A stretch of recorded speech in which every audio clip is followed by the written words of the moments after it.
And finally, two-time gold medal winner in speed skating in this year's Winter Olympics, Jordan Stolz. Where the hell is that? Whoa. Oh. That's pretty good. Whoa.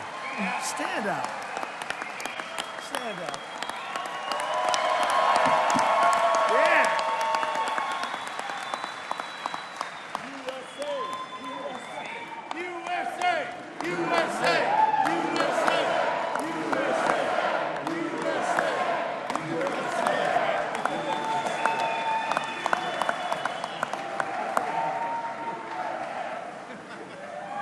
I'm keeping it.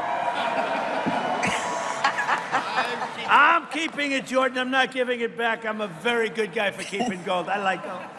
I'm never giving this back. Congratulations. I forgot to touch his leg. I didn't want to do that. But I can tell you one thing. His leg is like a rock.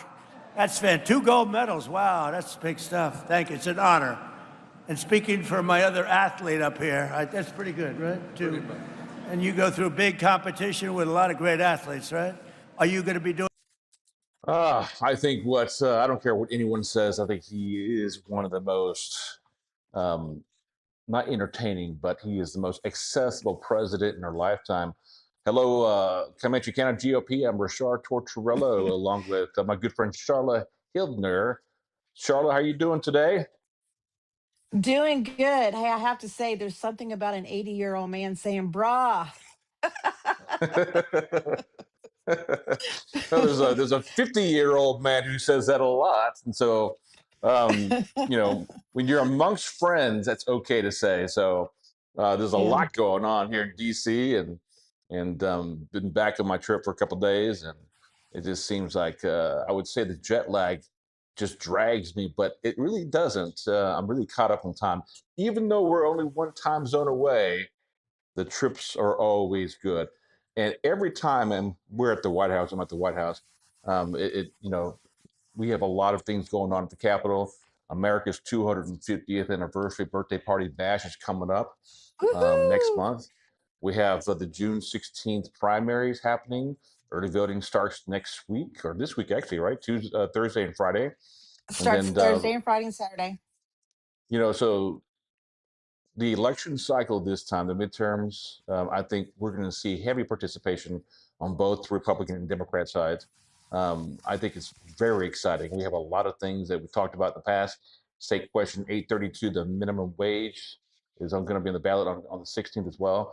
We have the governor's race, the lieutenant governor's race, the AG's race, the auditor's race, the treasurer's race, and just about every race that you can imagine. I think this has been our most busiest time, Sharla. It has been crazy busy. And I was looking back, I remember back in 25, looking into the 2026 forecast. So, like, we are going to be so busy. But I really think and hope that through the support of the OKGOP and Trump and his team getting out, I think we're good. This is going to be a primary where Republicans actually finally show up. We're gonna be there. We're gonna be at the polls this week.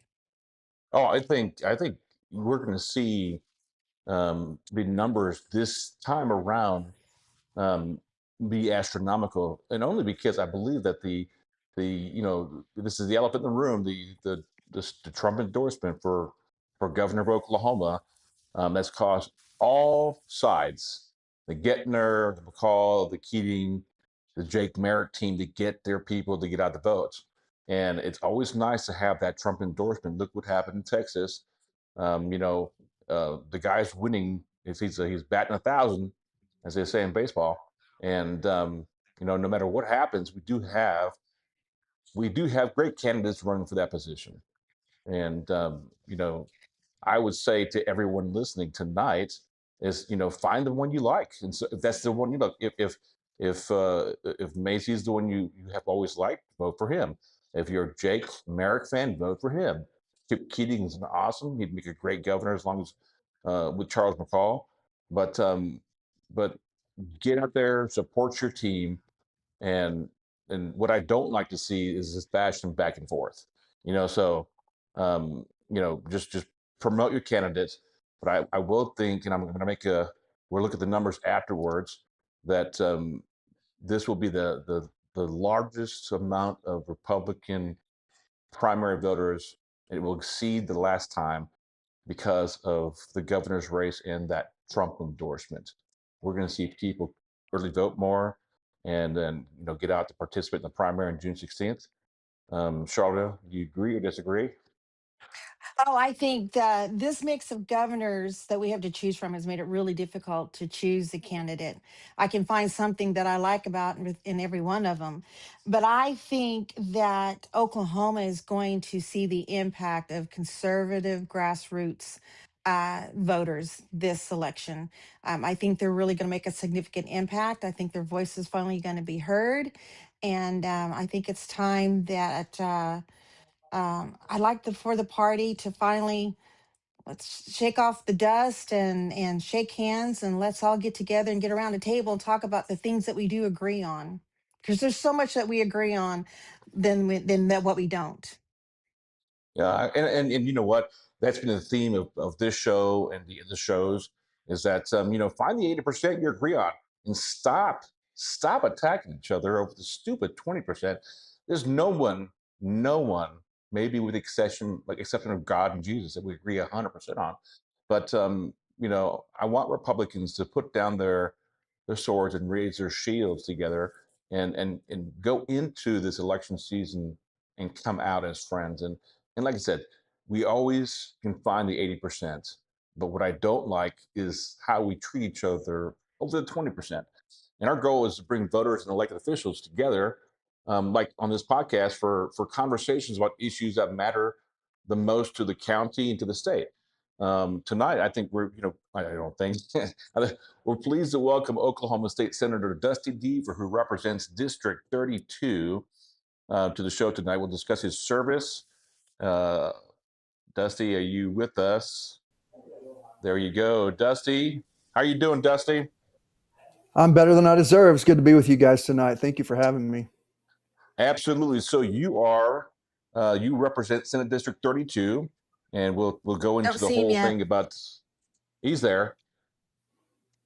Are you with us? There you go. Dusty, can you see us and hear us?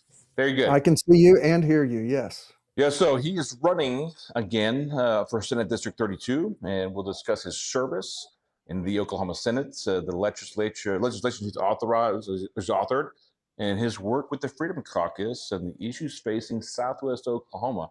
As always, we want this to be an interactive discussion. If you're watching live, we encourage you to post your questions in the comments below. We'll monitor the chats on Facebook and YouTube throughout the podcast.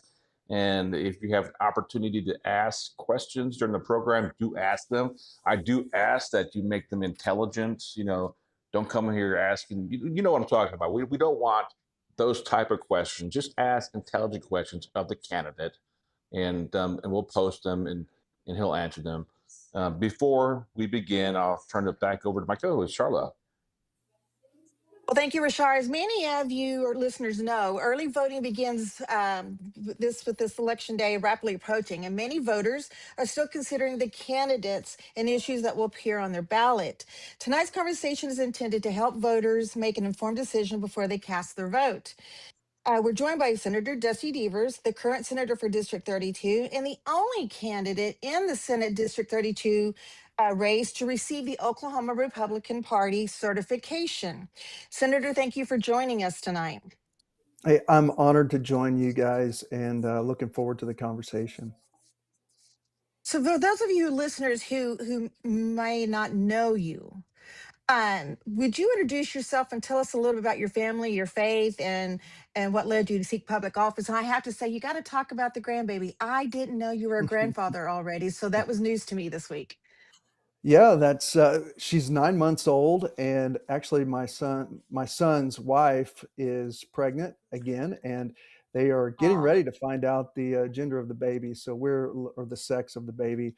So we're looking forward to hearing what that might be. But yes, my name is Dusty Deevers. I'm the current state senator. It's just been such an honor to serve our district. I'm from Elgin. I was raised in Comanche County here and graduated from Elgin High School back in 1996. And then I went and played baseball at Bacone Junior College and then went to Oklahoma City University and played baseball there, graduated with a biology degree. And then after college, I went down to Texas and started a whole bunch of home health care agencies. And while I was doing that, I decided that the Lord was calling me to ministry. And through a lot of counselors and others who were encouraging me in that direction, I went to Southwestern Baptist Theological Seminary and graduated with a Master's of Divinity with biblical languages, Greek and Hebrew. And while I was there, I ran a hotel and conference center and helped start 3 churches. And then I went on staff of that church, one of the churches that we started. And then in 2013, we moved back to Elgin, and I took over running the pharmacy there in Elgin Discount Pharmacy for my father. He started that in 1982. And the church that I was on staff at also sent me to plant a church here. And so we did plant a church. And then 10 years ago, a couple of weeks ago, actually, we merged it with First Baptist Church in Elgin. And, I wanted to come back, and God provided a way for us to come back. And so, yes, my wife and I have been married for 22 years now, and we have 6 children and 2 grandchildren. And you ask about my faith. My faith is central to all that I am. It's not compartmentalized. I look to Jesus Christ as my Lord and Savior, and I believe that He is Lord over all things, not just Sunday mornings, but my family, work, law, government, public life, everything. And that reality means that I see that government is not God. And so we didn't get our rights from government. We didn't get our rights from the state. And that's how our nation was founded, to protect our God-given and unalienable rights to life, liberty, and the pursuit of happiness. And others saw that as happiness is tied to your property ownership. And so government has limits, and its duty is to protect people's God-given rights. And it's not to become Lord over those people's rights, or to write doctrines and commandments of men that would crush the people and their rights. So, I decided to run back in 23, whenever I ran for office then. I decided to run even back then because in 2020 during COVID, all the lockdowns and the mandates, I watched government officials really use fear and pressure tactics as a license to trample our basic God-given liberties instead of protect them. And, churches were pressured or shut down. Many of the members of our church and military were being just overrun by all these mandates, and they were forcing them against their own liberties. These were healthy, innocent people, and small businesses were threatened while all these big box stores stayed open. They were saying who was essential and who wasn't.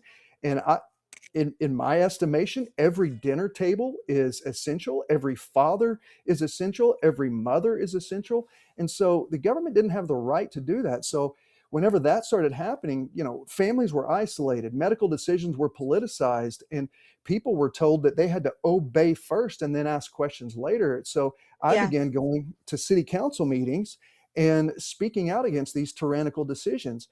I didn't, the way I've read history, because I started studying history a long time ago and reading our founding fathers and the ideas that framed their minds. And what I understood was that government didn't have the authority from God or the Constitution to strip innocent, healthy people's God-given rights from them, to alienate them from them. And so that moment and that time in 2020 really clarified a lot of things for me, and that liberty is not safe if the only people in office are those who will defend it when it's easy to defend. Under pressure, will they defend your rights? So I went to several of those city council meetings, and one of those was the Lawton City Council meeting. And I spoke against them continuing the lockdown and the mandates. And I told them, you don't have jurisdiction from our Constitution or from God to do this. And if you do it, you will be tyrants by definition. You're usurping God's role over these people's lives and these people's freedoms.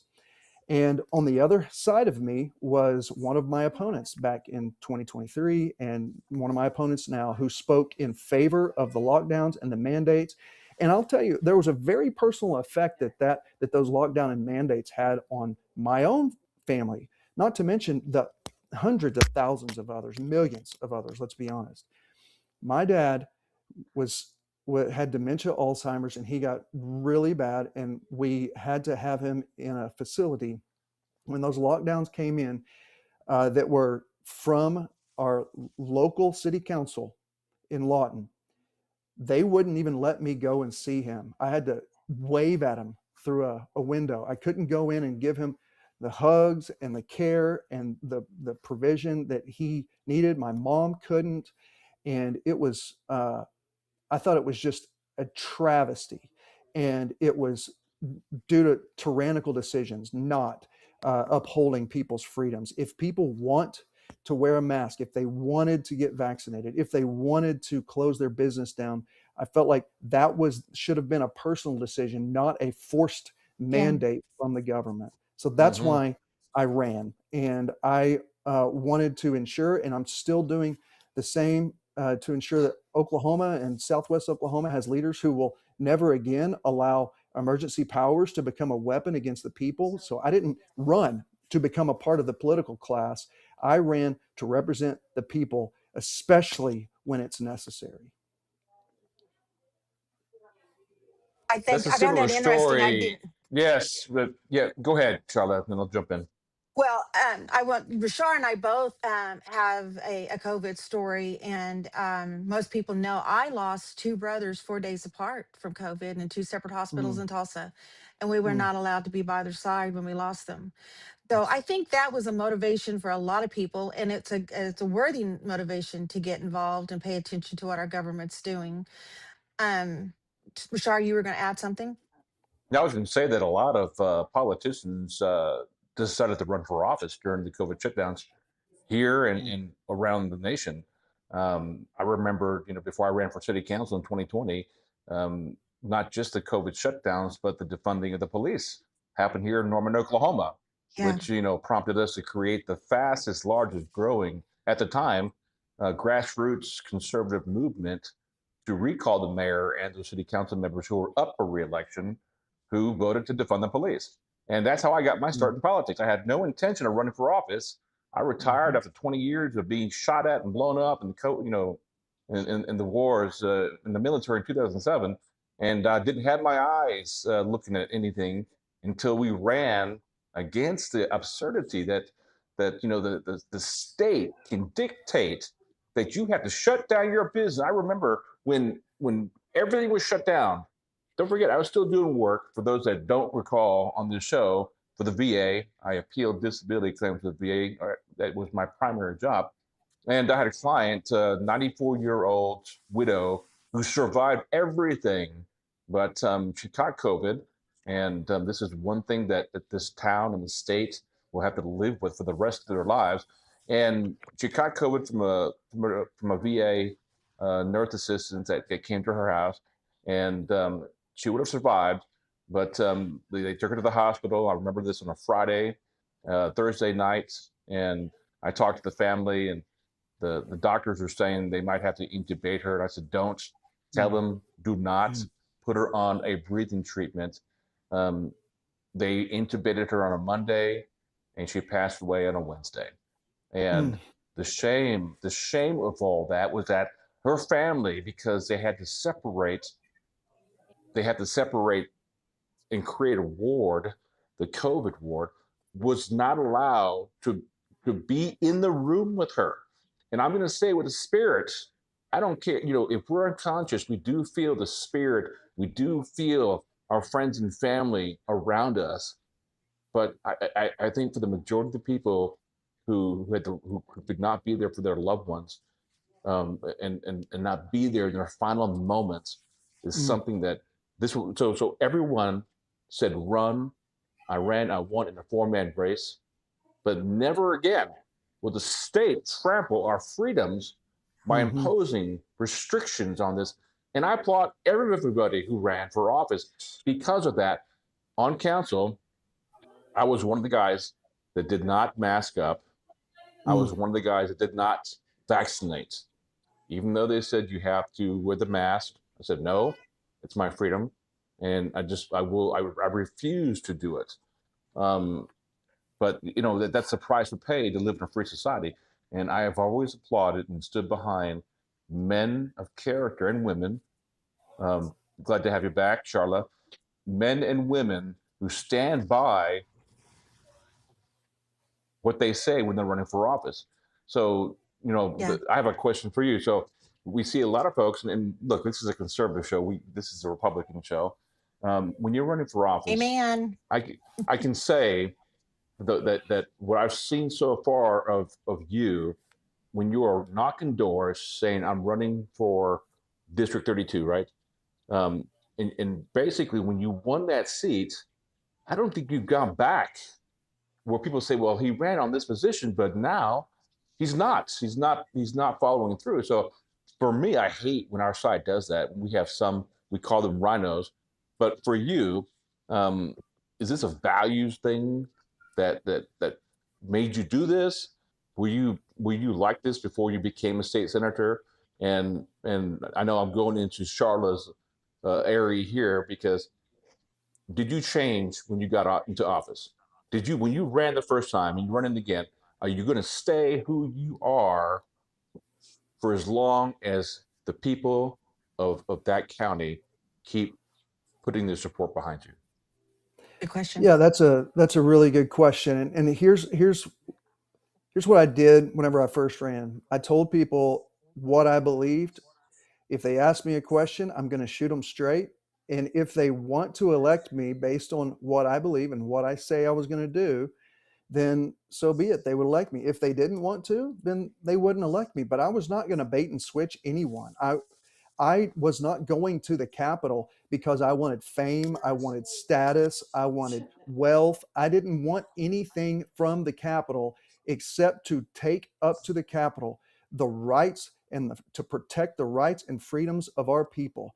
I wanted to take the voice of our district, if they elected me, to the Capitol and not bend away from it, not to go up to the Capitol and turn my yellow belly over and have it scratched by the political establishment and then let them drag me around by a leash, because that is not representing my district. If I went up and I told them my positions very clearly, they gave me 9 bills my first session. I ran my platform. I wrote bills that were according to my platform. I told people what I was going to do, and I did it. And then last year, I ran 54 bills, and I had 15 heard in committee, and 11 of those or 12 of those passed committee. And I stood firm on what I said I was going to do. This year, I ran 45 bills. I had several pass committee, and I have not bait and switched anyone. If people in my district want a legislator like me who's going to hold firm to my convictions and is going to stand with courage and a backbone against the capital culture, then they'll reelect me. If they don't want me to be up there and with my values, then they won't. And I'm content in the Lord. I'm not going up to the Capitol to get something for my political future. That's not it at all. I'm going up there because I believe that God has called me to obey him and to serve the people with joyfulness and gladness of heart as I serve the Lord, and to trust him. Obedience is ours, results belong to God. I don't have to bend the knee to anyone if I trust the Lord. And so I've been just thrilled by some of my time up there. It's been incredible to get to serve our community. I am a servant. Romans 13:1 tells us that those who are civil magistrates, who God has ordained for political office, are diakonos. They are deacons of the people from God. And that's the core of the republic form of government, that we are a republic and we govern by the consent of the people, and we are servants of the people. And so that is what I've tried to hold up, and not to force people to bend the knee towards whatever the Capitol wants. Well, that's why people respect Senator, you. So I have a question for you. Okay. You're a member of the Oklahoma Freedom Caucus. For listeners, unfamiliar with it. What is the Freedom Caucus, and is it different than Republican caucus and how? Yeah. So the Freedom Caucus it started in the House, at the congressional level, and mhm. it was the North Star for conservative politics across there at the House. And then it started in multiple chapters across the states, and it has become, across the numerous states that it's in, the North Star for conservative politics. And when we say conservative, we are conserving our founding principles. Whenever our Constitution was written, it wasn't written right or left. It was, these are the things that if we can keep this republic, we will establish these very principles. These are God-given rights and freedoms, and we must protect them. So we're committed to restoring constitutional conservatism at the Capitol. Now, there are a lot of politicians that run as conservatives, and they talk about faith and family and freedom and lower taxes and limited government and parental rights, and they talk about the Constitution. They knock doors and campaign like they're Tom Coburn, but then they end up legislating like they're Mitt Romney. And once they get to the Capitol, many of those same people vote for bigger government, bloated budgets. We just had passed a $12.8 billion budget this year. They vote for more corporate welfare and handouts to multinational, multi-billion dollar corporations as though they need it.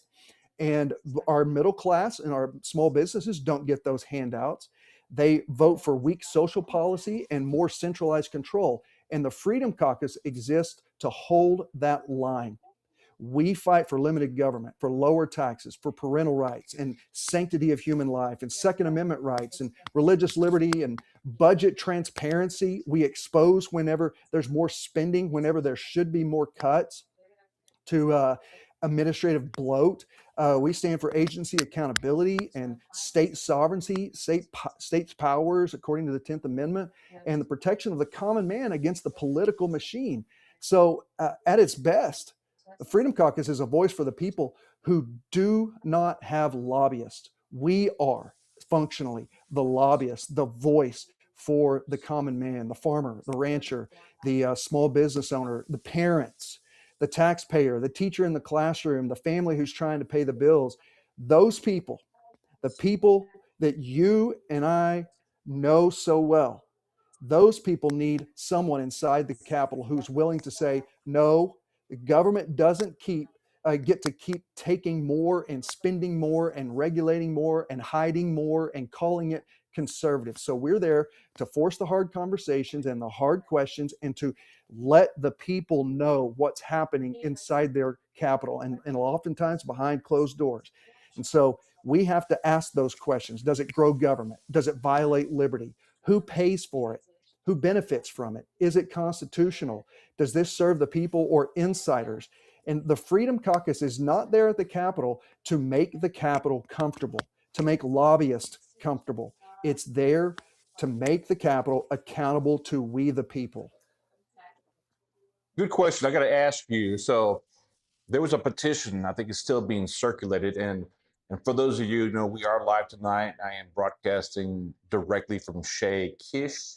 And so there's a lot of things going on in the background, but we'd like to thank you for showing up tonight with Dusty Deevers to ask these questions. And there's been a lot of questions coming through the chat, but the petition, I can't recall the title of it, but basically it would allow and force the state leadership to hear all bills. So was there a situation or an instance where this we had no bills that were allowed to come to a vote? I think you're this talking petition about, affect you? Is it 840? Yes, 840, state question 840. Yes. I think it's asking for, if I'm not mistaken, 3 bills for every legislator. And here's Yes. here's the core of that. If you've read Charles Key's book, Stolen Government, Charles Key was a legislator, and he wrote a book after his time at the Capitol. And he put his finger on what the core problem is, on why there is so little good legislation passed, and why We have a broken system. And this is a major issue across the state. And it's one of those issues that so few people really know why the system is so broken. Okay. My first session, I ran on this platform that we needed equal representation for every district across the state. Every citizen of Oklahoma is equally Oklahoman, and they deserve their voice to be heard, not whether they live in the urban area or whether their legislator is closest to the lobbyists or to the big money players.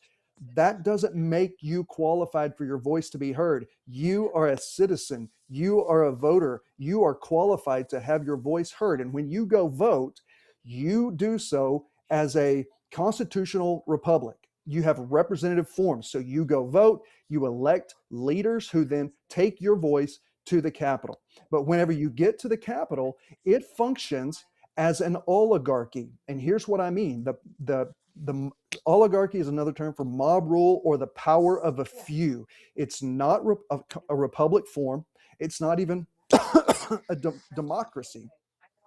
Here's what happens at the Capitol. The way the Senate rules are written is that your bill is turned in and then it's designated to a committee. And that committee chair has control over your legislation. What that means is the committee chair has the authoritative power over your district's voice. And if that committee chair doesn't like the bill or he doesn't like you because you didn't vote for the right pro tem, then your bill will not be heard. Okay? If it is heard and it passes in the committee, then there's another choke point with power. And that next choke point is the floor leader's team, and the pro tem stands over both of those, the floor leader and the committee. And the pro tem's agenda is what's adhered to. So if the floor leader doesn't like you or your legislation or whatever, he or she has dictatorial power to determine that your bill cannot be heard. Okay? I ran on that platform that everybody in our state, when they elect an official, they are electing their voice, and that voice deserves to be heard at the Capitol so that we will have an actual republic form of government. And whenever my first session, my executive assistant, Brady Butler, who's now running for office, and I wrote a 66-page rules package that we call the Golden Rules, because we think, as the Golden Rule says, love your neighbor as yourself. And we are saying, love your neighbor's district and constituents as you love your own. And that means treat them equally, like you want to be treated. So that's what's going on. And State Question 840 just wants some crumbs even.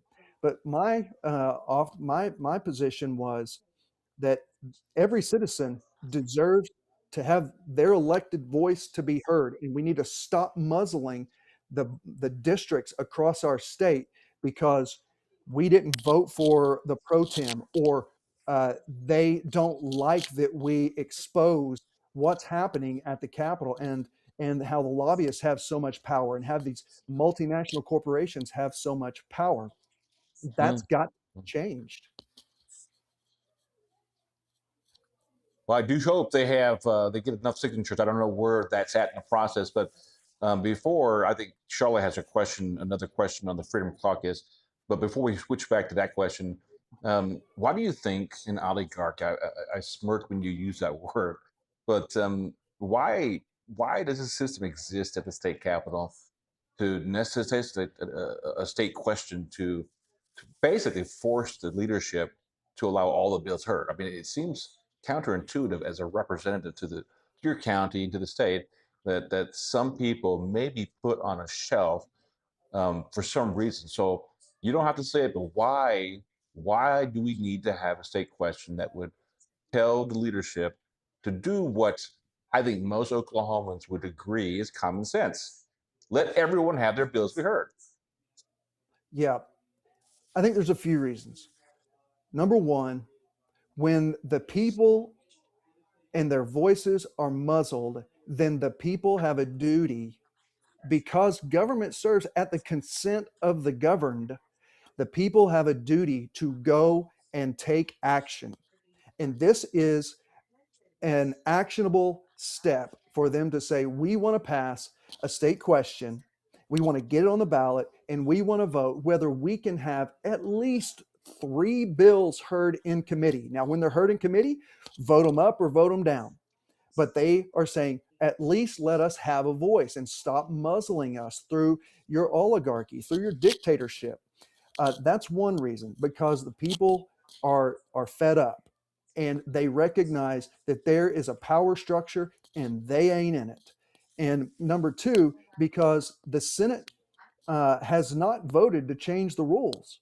Right now, when you look back at our pro tem vote last year, that pro tem vote was the difference of one vote from us having a conservative, actual proven conservative pro tem versus the one that we have now. When you want to measure those, you can look at the freedomindex.us. You can look at the Oklahoma Constitution scorecard. These are 2 scorecards that judge how the voting record on whether we hold to our constitutional conservative values. And you look at that, the leadership at the Capitol is 46, 45% or lower on that. I scored 100%. There were 3 other Freedom Caucus members that scored 100%. That's the difference of what we've got going on. We were 1 vote away this year. So, and let me back up. I argued for about 3 hours in total on changing the rules so that people would have that legislators and districts would have the equal number of bills heard in committee. And that doesn't mean they're going to pass, but there's a major power shift whenever you aren't running the Senate by fear and retaliation and retribution and whether you will kiss the ring to the power structure that be, because if you don't, they will retaliate. They will gin up lobbyists and dark money packs, and they will start money flowing to your districts and tell people that you're an ineffective legislator. Well, how are you? If you're just equating effectiveness with only passing bills, well, guess what? Right, they hold right. the levers of power. They want you to look ineffective, even if you're one of the most effective, most articulate, most conservative, and down the line have held to our principles. They don't want you up there because you're a threat to the establishment. You're a threat to the power structure. They don't want people looking behind the curtain and actually seeing what's happening. That's what's going on. So instead, I and a couple of others sought to bring the power would be your ability to articulate the ideas and have that vote in committee, yes or no. And then from committee, if it passed committee, it would go to the Senate floor. And being heard on the Senate floor, then a vote would have to be cast, yes or no.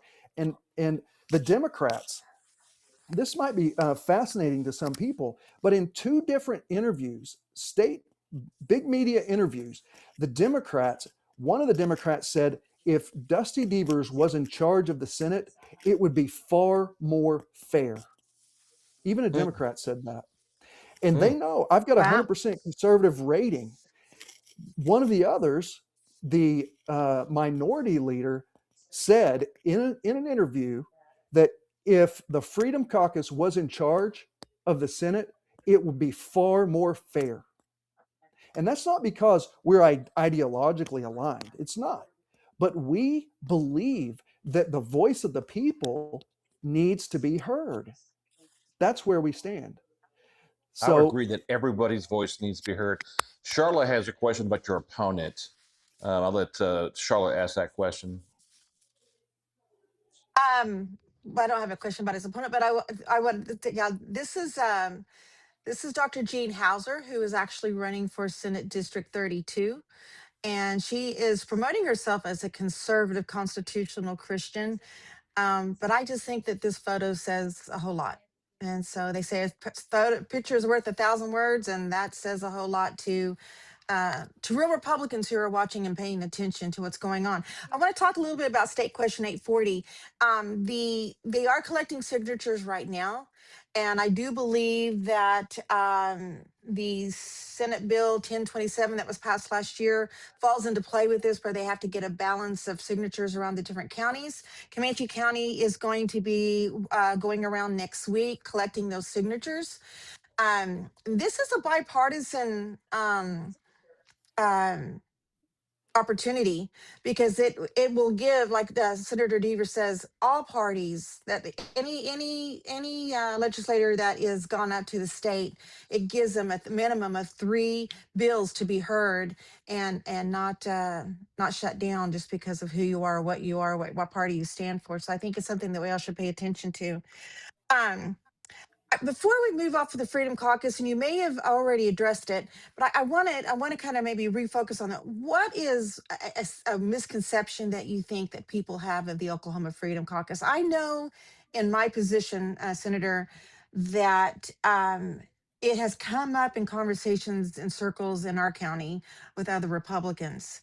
And we have seen some of the mailers that's gone out attacking the members across the state.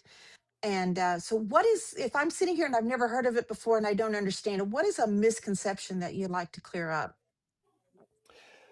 Well, there's probably a whole lot, but one of the misconceptions could be that the Freedom Caucus isn't that we're just obstructionists, or we are just trying to break down the process of government. And, you know, on one level, you could say, well, yeah, it's true. We are obstructing the continual flow of tyranny that taxes and spends and treats the people like they're ATMs for more government overreach and for more corporate welfare, and shifting money away from the working middle class, who are really oftentimes paycheck to paycheck and who are trying to run their small businesses. And that money is flowing upwards to these big corporations that get tax subsidies, that get tax credits, that get all this taxpayer money, but the middle class doesn't get that.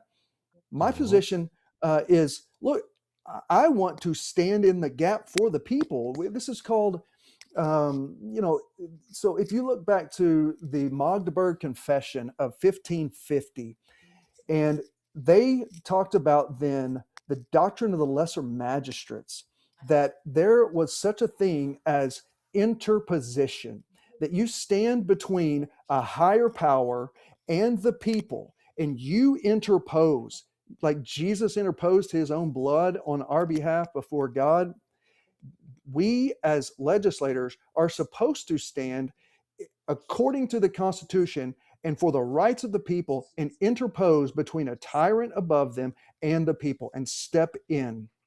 And that's what the Freedom Caucus is doing. Yes, we want to obstruct bigger and bigger government that pinches out the people and their freedoms and crushes the middle class and takes their money upward to corporate welfare, and then it takes it downward. And right now we're seeing a social welfare programs where I understand when there are certain people that are in a bad situation that might need some help. But right now we're giving money to people who can work but won't. You especially saw that even more so during COVID and the stimulus packages, and people who are often not drug tested, and then even illegals. So yes, I haven't talked to a single person at a door. I knocked 6,000 doors twice in my first election, and this time I've knocked thousands of doors. I haven't talked to a single person that has told me, I think the government is so good, it's doing so well, and I want you to go up there and become a capital creature, a swamp creature. I think that's what you need to do. No, they all talk about how broken government is and how government is crushing them and how they're not hardly doing anything to fix some of our fundamental problems, which is government induced.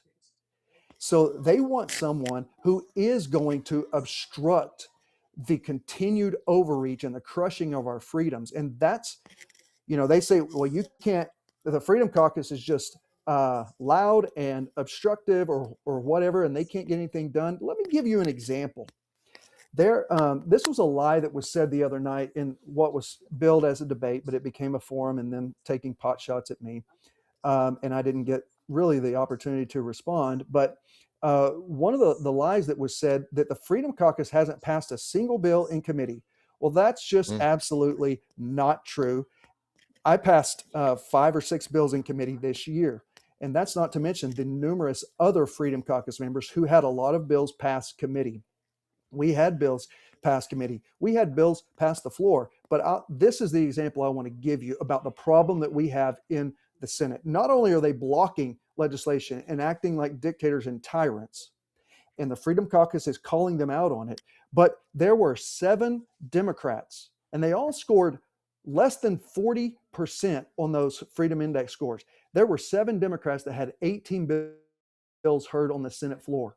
The top 7 conservative Republicans had 0 bills heard on the Senate floor.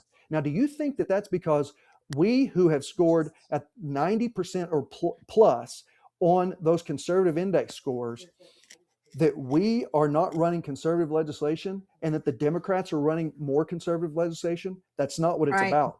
They're making deals with the Democrats, and they want to shut us down because they don't want people like us, people like you and me, people like our district up there being a cog in the, being a stick in the wheel of what they're doing. Senate Bill 1790 was a solid bill. That's an example of one that they wouldn't hear here on the floor. So That's right. that's a good demonstration. Hey, so one of the so the last 5 oh well we're coming down to the 45-minute mark here, and we last question tonight is in a minute and a half, what do you want people to know about your reelection, why you want them to get out and vote for you, and where they can find more information about your campaign? Sure. Well, I'll just say this. I'm running for reelection because I believe that you all and your freedoms are worth fighting for. There's an old country song. You got to stand for something or you'll fall for anything. I think there's so much pressure to bend the knee, to bow the knee and kiss the ring at the Capitol. And if you just want a bill heard, well, you're going to have to play ball. And that means compromising, oftentimes compromising your principles. They offered me a bribe last year to get a bill to the governor's desk that was unanimous in the Senate committee, unanimous on the Senate floor, unanimous in House committee, unanimous on the House floor. It was high dosage tutoring. It was focused on giving tutoring for those children that are falling behind in reading and math from kindergarten to 8th grade, but especially through 3rd grade. The teachers would have been paid $1,600 a semester, and for every child that moved up just 1 grade level, it would have given them a $1,000 bonus. So that means the teacher could have made $8,200 more a year, and it would have come from no more taxpayer dollars. It's sitting in the teacher empowerment fund. But whenever that bill came back, the appropriations chair told me, if you will vote for the budget, then we will get this bill heard on the Senate floor. I said, are you offering me a bribe? And he took offense to it, but that's exactly what it was. I said, the budget is bigger. It's one of the biggest budgets we've ever passed.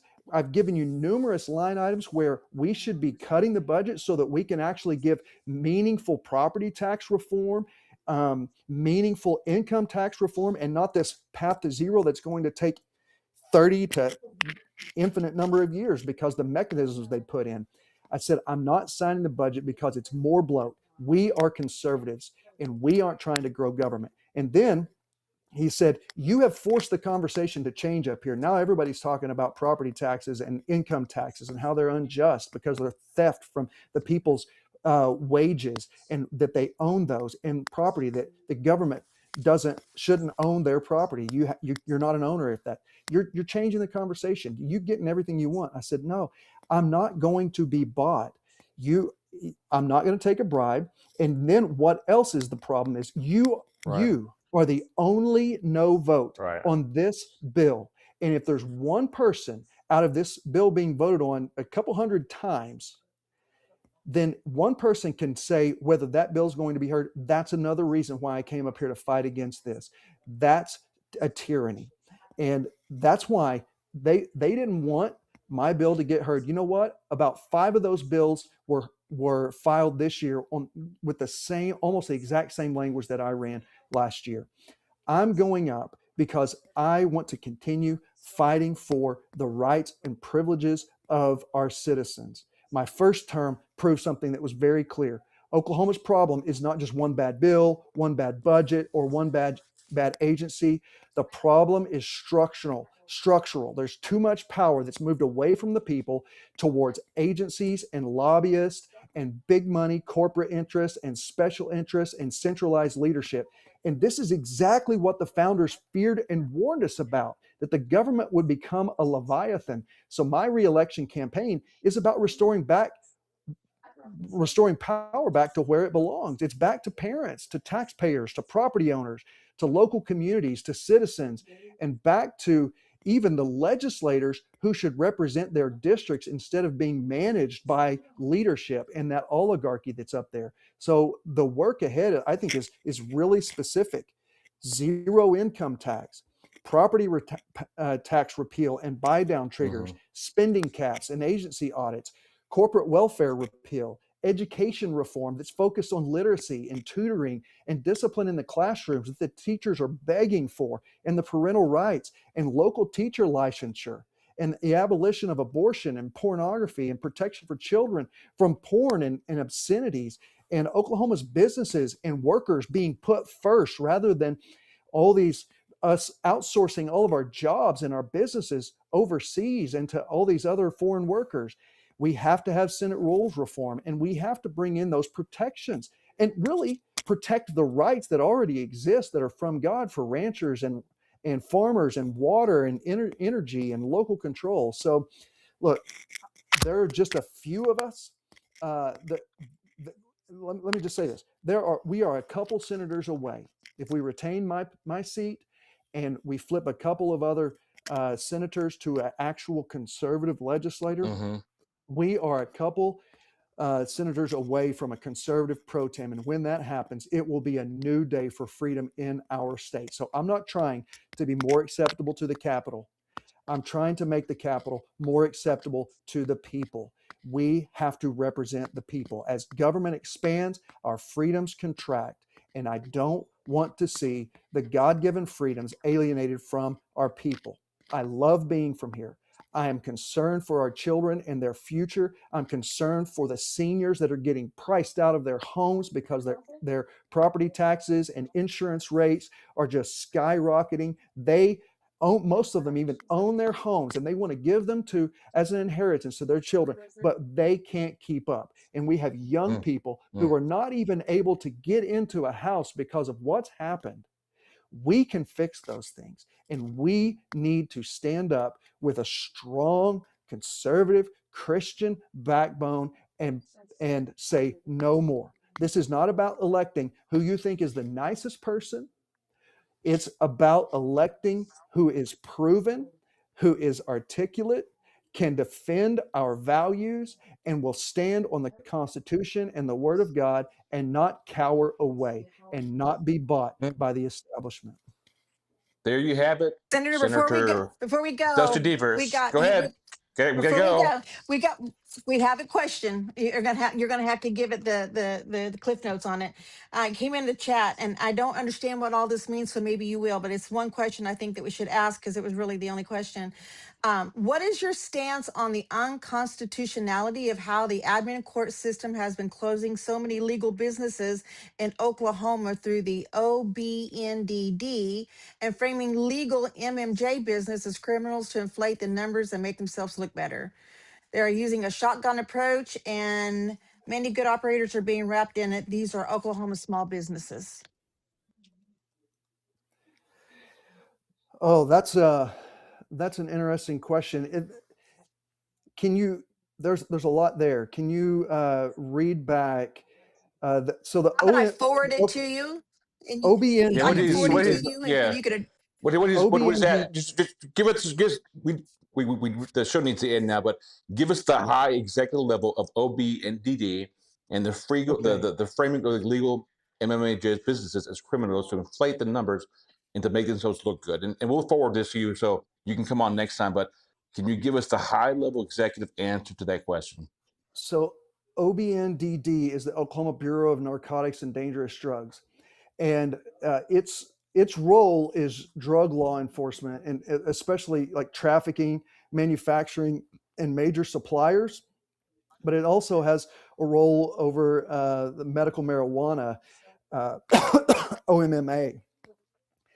I I know that there's been a high level crackdown on illegal marijuana grows, but as a state, we passed in our Constitution that medical marijuana was a right. If we're going to have it in our Constitution, we should afford them the freedoms until we change the Constitution.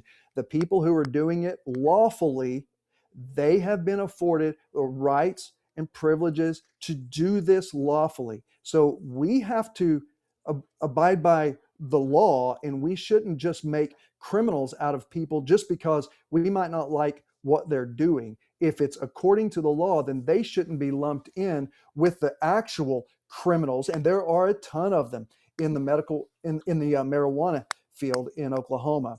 And that you especially see it with the Chinese and these illegal grows and them buying up property. I've run legislation to ban Chinese and foreign land ownership because Oklahoma property needs to be for Oklahomans or Americans. So the answer is not you have to be soft on crime. That's not the answer. The answer should be more targeted enforcement, punish the guilty, protect the innocent, secure our lawfully practicing businesses, stop the trafficking networks, and make sure that state agencies answer to the people through their elected representatives. You have to go after the traffickers and the illegals, not the constitutional guardrails or the people that are actually operating according to the Constitution. And that's taking a shot at what I thought he was asking, he or she. Senator Thank you for Deevers, that thank answer. you. That concludes our questions for this evening. Thank you for taking time to join us and sharing your thoughts, your legislative priorities, and your vision for the future of Senate District 32. We appreciate your willingness to engage directly with the voters and discuss the issues that matter most to Southwest Oklahoma. As we mentioned at the beginning of tonight's broadcast program, early voting starts this week for the June 16th elections. Mm-hmm. It begins this week at the Comanche County Courthouse. You voters may cast their ballots on Thursday and Friday from 8 a.m. to 6 o'clock p.m. and on Saturday from 8 a.m. to 2 o'clock p.m. Election day, you will go to your precincts from 7 a.m. to 7 p.m. Please be reminded that Precinct 13 and Precinct 38 have changed their locations. We encourage every eligible voter to take the time to learn about the candidates, study the issues, and most importantly, to vote. As informed electorate is essential to a strong and representative government. We also invite everyone to join us tomorrow evening, Monday, June 8th at 6 o'clock p.m. as we continue our election coverage. Rarchar and I will be joined by Comanche County Commissioner District 1, Ryan John, the incumbent, and his challenger, Kevin Turpin, to discuss the issues facing Comanche County and hear directly from both those candidates. Again, Senator Deevers, thank you for joining us tonight. Thank you to Rarchar for co-hosting these podcasts with me and driving the machine, and to everyone who tuned in and submitted questions and participated in the discussion. Rarchar. And thank you, everybody. This has always been a treat for us. Whether you're listening live or catching the replay later, we appreciate your support for the Comanche County Podcast. Our goal has always been simple: to provide voters with information directly from the candidates and elected officials who seek to represent you. allowing you to make informed decisions at the ballot box. If you found tonight's episode helpful, please share, like, and comment, and follow our page so you can join and stay informed about the conversation about things that impact Comanche County and you. For Sharla, Hildner, Dusty Deevers, and everyone behind the scenes, we have a lot of folks behind the scenes. I'm Rarchar Tortorello. I want to thank you. God bless you. God bless Comanche County. God bless the great state of Oklahoma. And we'll see you tomorrow night at 6. Thank you. Bye. Night. Bye.